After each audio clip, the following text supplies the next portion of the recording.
여러분, 혹시 이런 상상 해보셨나요? 컴퓨터가 한 번도 본 적 없는 물건을 척척 알아본다면 어떨까요? 정말 공상과학 영화 같은 이야기죠? 그런데요, 이게 더 이상 상상이 아닙니다. 오늘은 바로 그 놀라운 기술, 언어를 사용해서 컴퓨터에게 보는 법을 가르치는 방법에 대해 아주 쉽고 재미있게 파헤쳐보겠습니다. 자, 바로 이 질문이 모든 것의 시작입니다. 생각해보세요. 우리가 AI한테 고양이 사진 100만 장을 보여주면 당연히 고양이는 기가 막히게 찾아내겠죠. 그런데 갑자기 생전 처음 보는 라마라는 동물을 사진에서 찾아보라고 하면 어떨까요? 기존의 AI는 그냥 멍해질 수밖에 없었습니다. 이게 바로 오늘 우리가 풀어나갈 아주 중요한 숙제입니다. 그래서 오늘 우리는 이 질문의 답을 찾아 떠나볼 텐데요.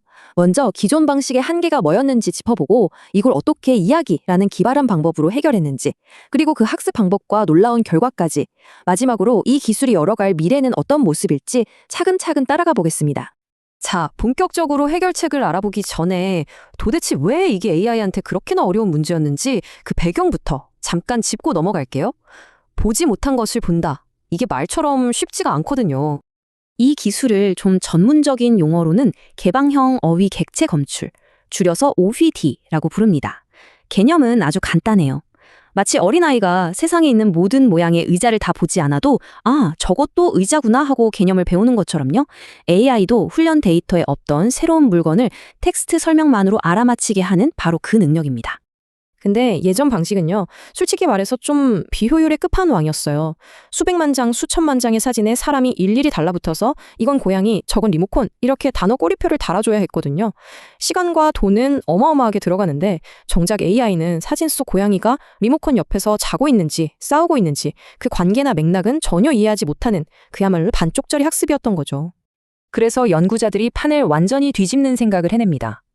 단순한 단어 꼬리표만 주지 말고 차라리 이 사진이 어떤 상황인지 통째로 이야기를 들려주면 어떨까? 바로 이 생각의 전환이 모든 걸 바꿔놓았습니다. 왼쪽과 오른쪽 차이가 확 느껴지시죠? 예전엔 그냥 고양이, 리모컨 이렇게 뚝 끊어진 정보가 전부였다면 이제는 푹신한 고양이가 소파 위에서 검은색 리모컨 옆에 누워 쉬고 있습니다. 처럼 아주 풍부하고 맥락이 살아있는 이야기를 들려주는 겁니다. 바로 이 차이가 AI의 눈을 뜨게 만든 핵심 아이디어였습니다. 실제로 AI가 학습하는 이야기가 어느 정도 수준이냐면 바로 이렇습니다. 그냥 사람 2명 부업, 이게 아니고요. 왼쪽 사람은 체크무늬 셔츠를, 오른쪽 사람은 파란 티셔츠를 입고 설거지를 하고 있다처럼 정말 구체적이고 생생하죠? AI는 이제 단순한 사물이 아니라 그 사물들이 엮어내는 상황을 배우기 시작한 겁니다. 아니 그럼 이렇게 섬세하고 저세한 이야기를 대체 누가 다 써주는 걸까요? 네, 바로 요즘 가장 뜨거운 기술이죠. 챗GPT의 두뇌라고 할 수 있는 대형 언어 모델 LLM입니다. 이 뛰어난 이야기꾼이 이미지에 대한 풍부한 설명을 자동으로 생성해주면서 이 모든 혁신이 비로소 가능해진 거죠. 자, 그럼 이 멋진 아이디어가 기술적으로는 어떻게 구현되는지 그 작동 원리를 한번 들여다볼게요. LLM-DET 이라는 프레임워크인데요. 복잡해 보일 수 있지만 제가 아주 간단한 단계로 나눠서 설명해 드릴 테니까요. 전혀 걱정하지 마세요. 학습 과정은 크게 딱 2단계입니다. 1단계는 언어 맞추기예요. 이미지를 보는 시각 전문가와 글을 쓰는 언어 전문가가 처음에 서로 말이 안 통하니까 둘이 소통할 수 있도록 공통의 언어를 가르쳐주는 거죠. 그리고 2단계는 협동 훈련입니다. 이제 한 팀이 된 둘에게 공동 과제를 주는 거예요. 시각 전문가는 사진에서 이게 바로 고양이야 하고 콕 집어주고 이걸 그라운딩이라고 해요. 언어 전문가는 푹신한 고양이가 잠을 자고 있구나 하고 묘사, 이게 캡셔닝이죠. 를 하는 겁니다. 이렇게 협업을 하면서 둘의 실력이 같이 쑥쑥 성장하는 원리입니다. 이런 똑똑한 훈련을 가능하게 해주는 땔감이 있어야겠죠? 그게 바로 이 그라운딩 캡 1M이라는 데이터셋입니다. 무려 11만 장의 이미지로 구성되어 있는데요. 이 데이터셋이 특별한 이유는 그냥 이미지에 대한 설명만 있는 게 아니라 이야기 속에 등장하는 특정 사물이 이미지에 정확히 어디에 있는지를 콕 집어서 알려준다는 점입니다. 이게 바로 모델의 정확도를 극적으로 끌어올리는 비결이죠. 자, 아이디어도 알았고 어떻게 학습하는지도 봤습니다. 그럼 이제 제일 궁금한 부분이죠. 그래서 이게 진짜 효과가 있었을까? 지금부터 LMDT의 성적표를 냉정하게 한번 까보겠습니다. 잘한 점과 아직 아쉬운 점 모두 솔직하게 살펴볼게요. 결과부터 말씀드리면 이건 그냥 대성공입니다.